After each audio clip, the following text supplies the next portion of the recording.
my good morning. I am expecting a full report on your travels, but let's get to business. The front pages. Now, the Daily Guide is reporting this morning, vigil for kidnapped girls. We are democratizing development. That's according to Bawumia. There's one about men's gold customers beg to see #1.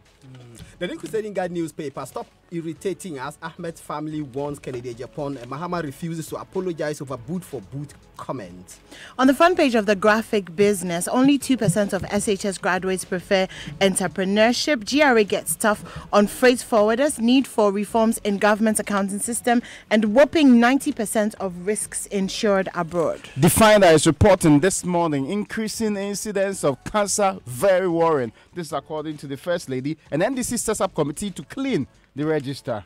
The Chronicle newspaper, NDC big shots invade court as trial of ex-Maslok boss begins, and Swally was killed over GFA expose. That's a lawyer saying hardcore evidence has been submitted to the police. On the back page of the Daily Graphic, victims of ethnic conflict in Saboba receive relief items, and the front page, $30 million cocoa processing factory inaugurated, and an easy calm at Tema Port over operation of new container terminal and Raymond, in July. One more story on the front page of the Chronicle that you will be interested in, just to quote yourself. Nanado apologizes to persons living with disabilities. So I'll be interested in. Now, the Daily Statesman is reporting this morning, Jerry Guzi fire Mahama over boot-for-boot comment. That's also on the front page with Gender Minister AIDS, Cape Coast boy, amputee aged 5. And there's a story about Dufour and others who are suing the Attorney General. The Ghanaian Times newspaper, media under scrutiny, urged to stop misinformation and deliberate lies. Also on the front page of the Ghanaian Times newspaper, government to offer support to 3,000 young entrepreneurs for the next 3 years, and GJA calls for protection of journalists. I'll begin with the last person who did the front pages, the returnee. Malik, tell us about the latest on the Ayawaso West Wuogon matter. Yes, so the latest is that we know the story, we know all the disagreements and the violence that happened. What the opposition National Democratic Congress, and you understand why I nearly said governing, the opposition NDC is saying that the Electoral Commission should declare that election null and void, because they think that the election was conducted in a warlike situation and the results should not be allowed to stand. And if you just look at the figures, the turnout was about 30%, 30 points, a little over 30%, which was a far cry from the election results in the last election. Also, even if you look at the nominal figures themselves, the MP who died had more than 32,000 votes in that election, compared to his wife who had 12,000 votes in the by-election. So the figures are so minimal. The NDC believes that given that the election was marred by violence, the best the Electoral Commission should do is declare the results null and void, and then the election can be organized again. Well, of course, they pulled out of the election earlier. Yes, about 2 hours into the election. And they cited reasons for doing so, and they believe that it is precisely the reason why the election results should be cancelled, should be annulled, so that they can rerun the election again. They also want an investigation into the circumstances that led to the violence that were witnessed, and the fact that their parliamentary candidate wasn't given the proper security that he was supposed to be given. They want all of those things investigated by the security agencies. But Mr. Rawlings has been speaking as well. Absolutely. Mr. Rawlings says that the persons who engage in the violent activities should be prepared to answer for their actions. And he thinks that the kinds of violence that was witnessed should not be tolerated in our politics, of course, but you know that in every by-election, we have suffered this time and again. And I remember the first by-election that I followed, which was marred by violence, was Asawasi, the by-election that brought Mutaka Mubarak to parliament. And we remember Chiriponi, we remember Etiwa, we remember all of them. Every single by-election in this town has always been marred by, even Talensi 2016. Talensi was also marred by violence. And the things that happened here, of course, they were not masked men, but they were the same macho men wielding guns, cutlasses. You remember Defense Minister at the time? Mark Oyongo's famous commentary.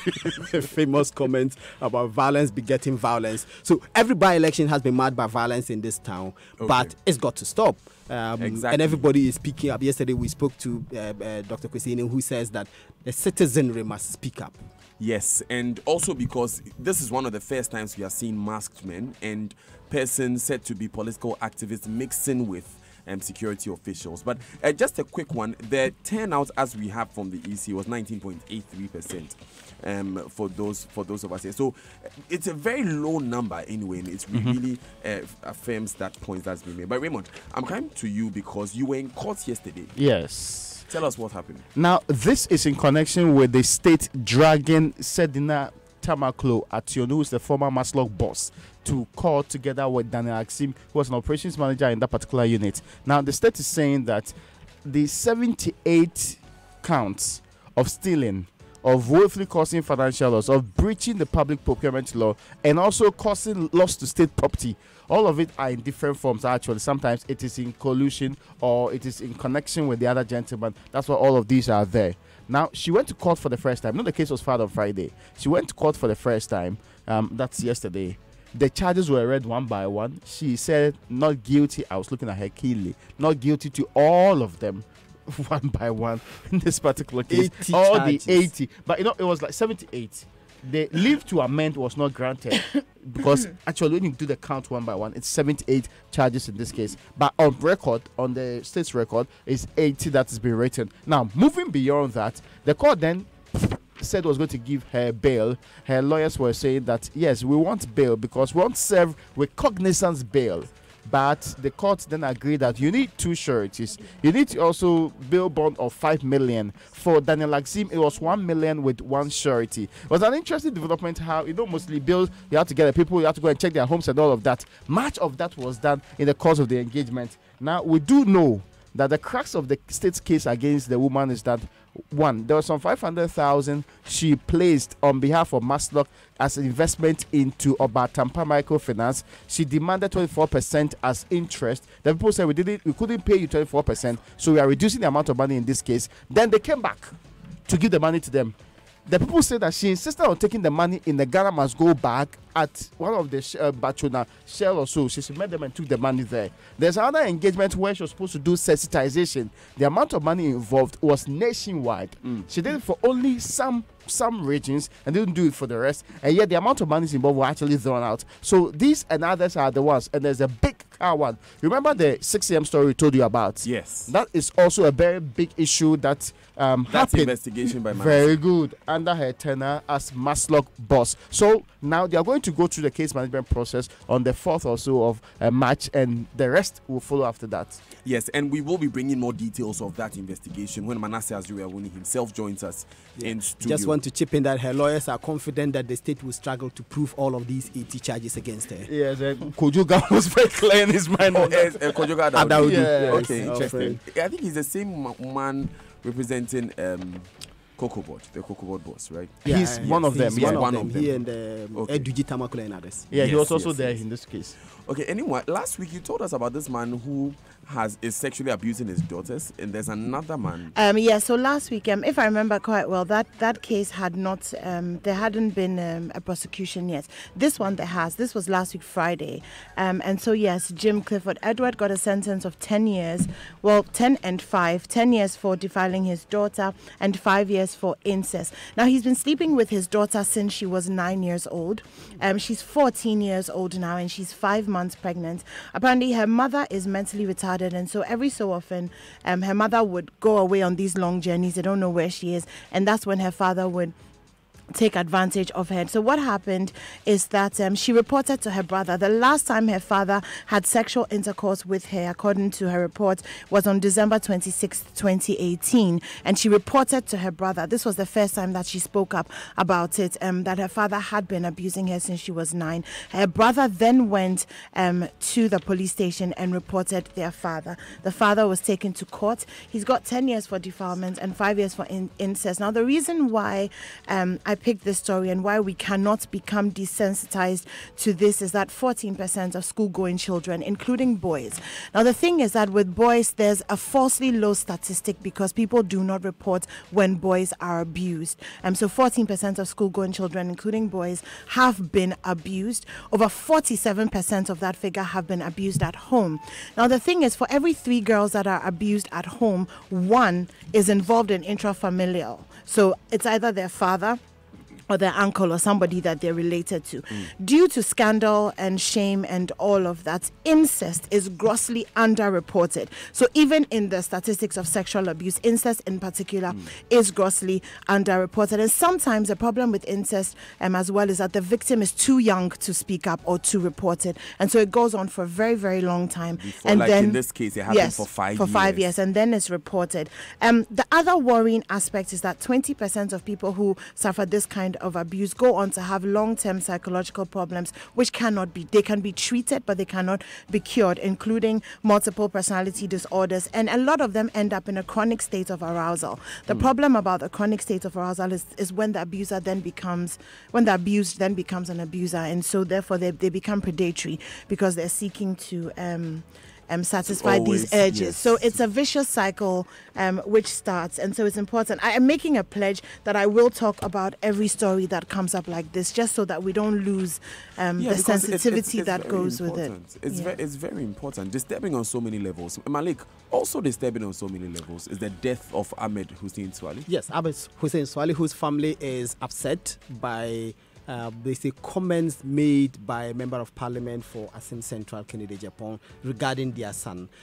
They believe that the president, the government, and other well-meaning citizens must call on the MP to cease making any comments regarding their son, their slain son.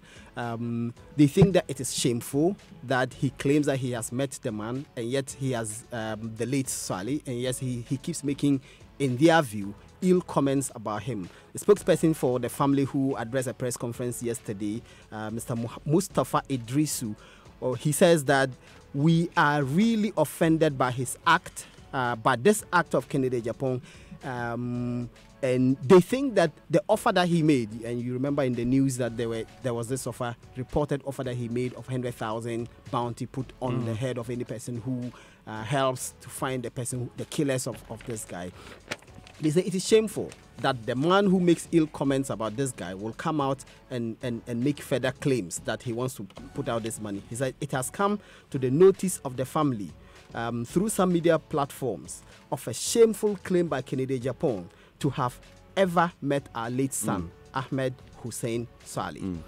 This is a falsehood and a preemptive act at procrastinating the resolution of the issue surrounding the murder of our son, and to disrupt the painstaking efforts of well-meaning individuals, countries, and security agencies in Ghana from getting to the bottom of the matter through diversionary tactics. Interesting. And we still stand with the family. And I mean, in spite of everything, all the controversy surrounding it, the killers have to be found. That is non-negotiable. Raymond, take us to the bank. Yes. Now, Unibank owners have been suing the Attorney General, and of course, they believe that KPMG misled the BOG. Now, the shareholders of this particular, now defunct, we know that Unibank have filed a motion in court. They are seeking to join the Attorney General to a case in which the receiver of the bank, Ni Amano Dodu, is pursuing them. You know that Amano Dodu dragged 17 shareholders of the bank to court to force them to repay some 5.7 billion debt they allegedly owed the defunct bank.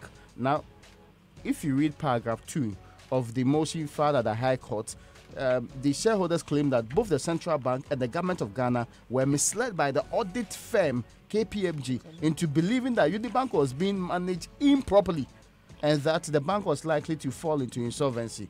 To them, the report was erroneous, and that KPMG formed it on the basis of actually that was the basis for which their bank's license was revoked.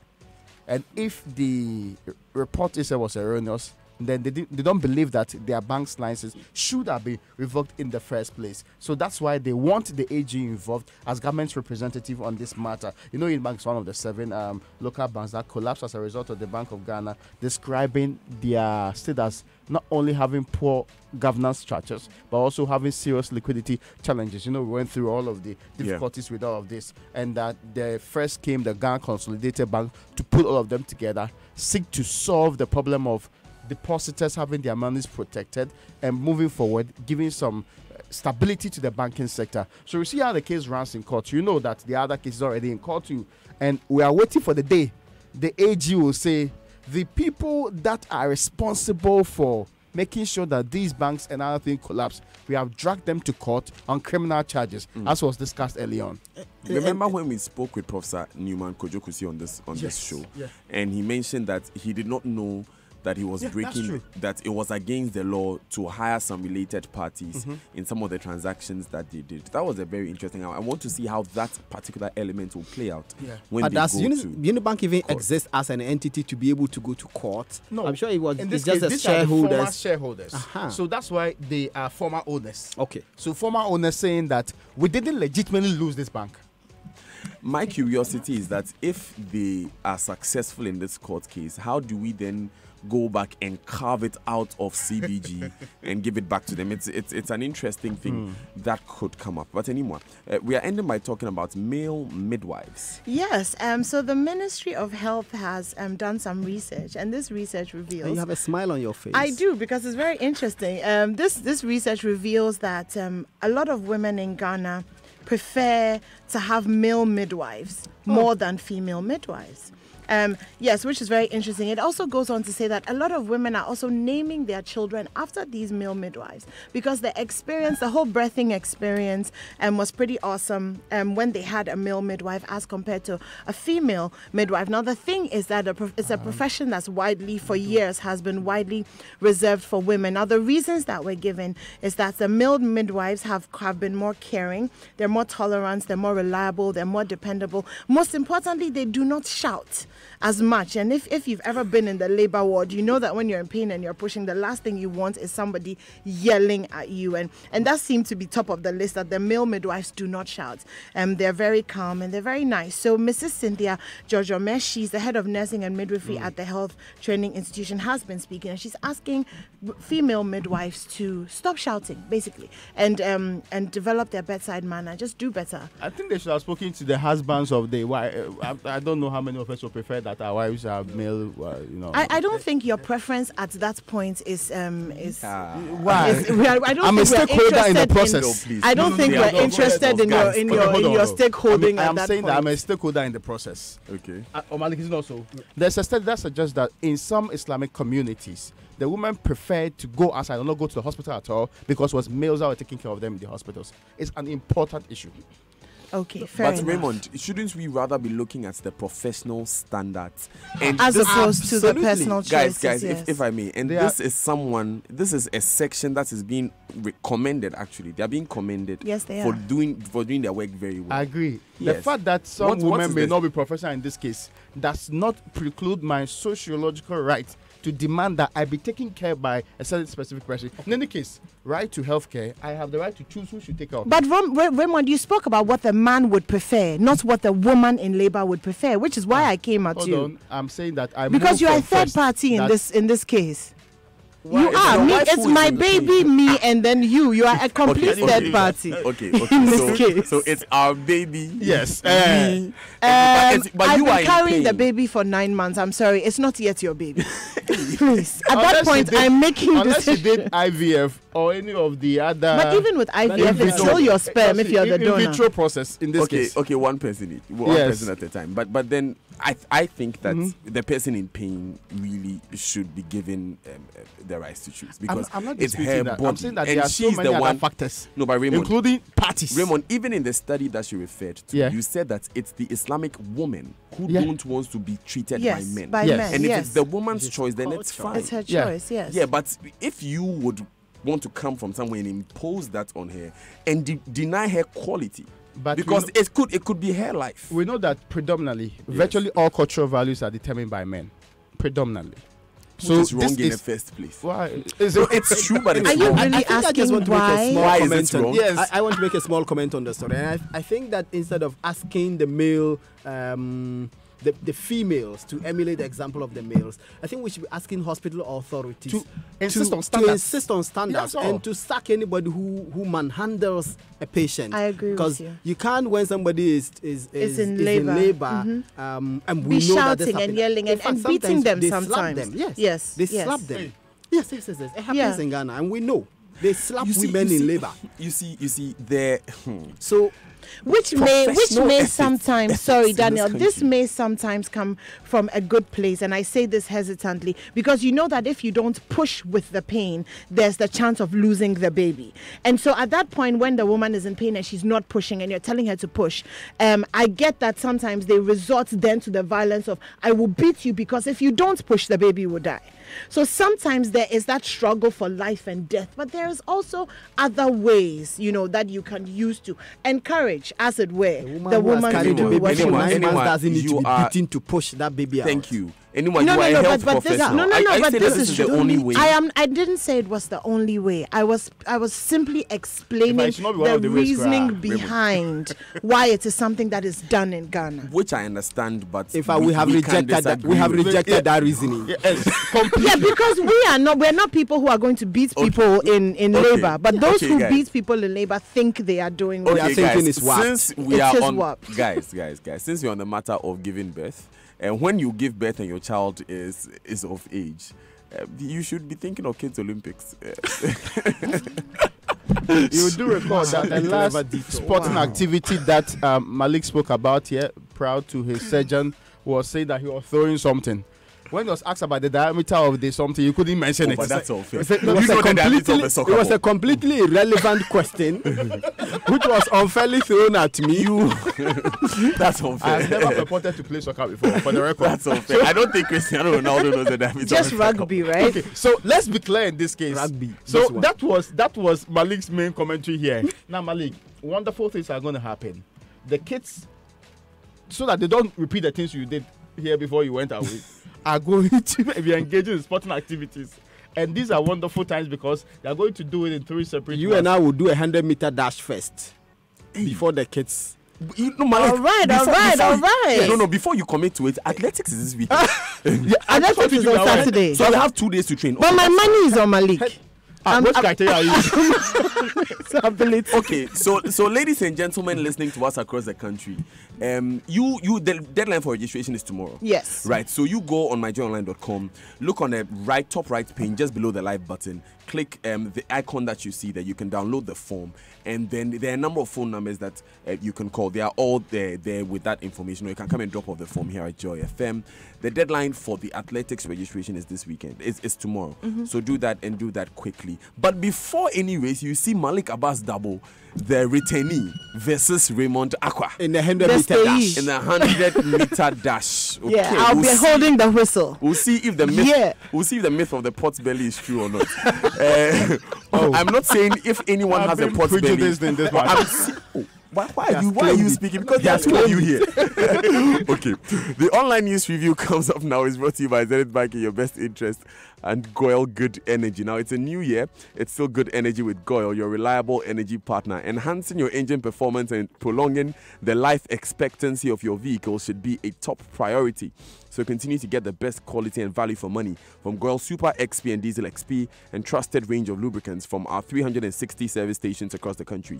To all our valued customers, we say thank you. We value our partnership with you. Because of you, we are still #1 and still CIMG Petroleum Company of the Year. Let's continue the partnership to build our economy. Goyle Good Energy, Goyle Yenara Yedia. Now pay and apply for your Ghanaian passports the easy way with your Zenith Bank card. Just log on to mfa.gov.gh, select passports, follow the prompt, and pay with your Zenith Visa or MasterCard. Payment reflects real time. Now that's what we call service. Pay your passport application fee the easy way with your Zenith Bank card today. Zenith Bank, in your best interest. MyJoyOnline.com begins with by-election violence, summon National Security Minister, Inin urges Parliament. That's the story that Malik referred to earlier. Also on that story, victims of by-election violence deserve justice. The GBA has spoken. That's the Ghana Bar Association. Joy FM's Lovers Dinner Dance. Kojo Entry promises a night of intimacy. Quoting a music man from our press release yesterday. Our press launch, yesterday. The BBC.com says DR Congo ministers get salaries for life. Interesting news there coming in from DR Congo. So what, you want to be a minister in DR Yes, Congo now? please. Okay. Yeah. We should maybe think of changing your name. Salaries for life. Yes. Who are those? Who are those who get salaries for life here? Article 71 office holders, right? Oh, not all of them, actually. If you retire as a Supreme Court judge, you retire on your salary, for instance. So that's known, yeah. Okay. Right, so we're going to take these important messages and then we bring you the BBC News at 7. Stay with us. This is a Super Morning Show. But remember, Manasseh Azuri Awuni is joining us today as we look at those abandoned vehicles. Please, if you have a minute and you can go and look on our Facebook page and on our Twitter handle. We are putting up pictures of the abandoned vehicles. You don't want to see that. It makes you wonder, really. The pictures and videos and a more detailed story will be on Major Online. Of course. Follow. Yes, myjoyonline.com as well. So just check that out. Manasseh will be joining us. And Professor Stephen Adair is also joining us today, former rector of GIMPA, new chairman of the National Development Planning Commission. And really, he's a governance expert. We are going to talk about how Ghana is being governed and whether we are satisfied with it. Stay with us. It's going to be a packed show.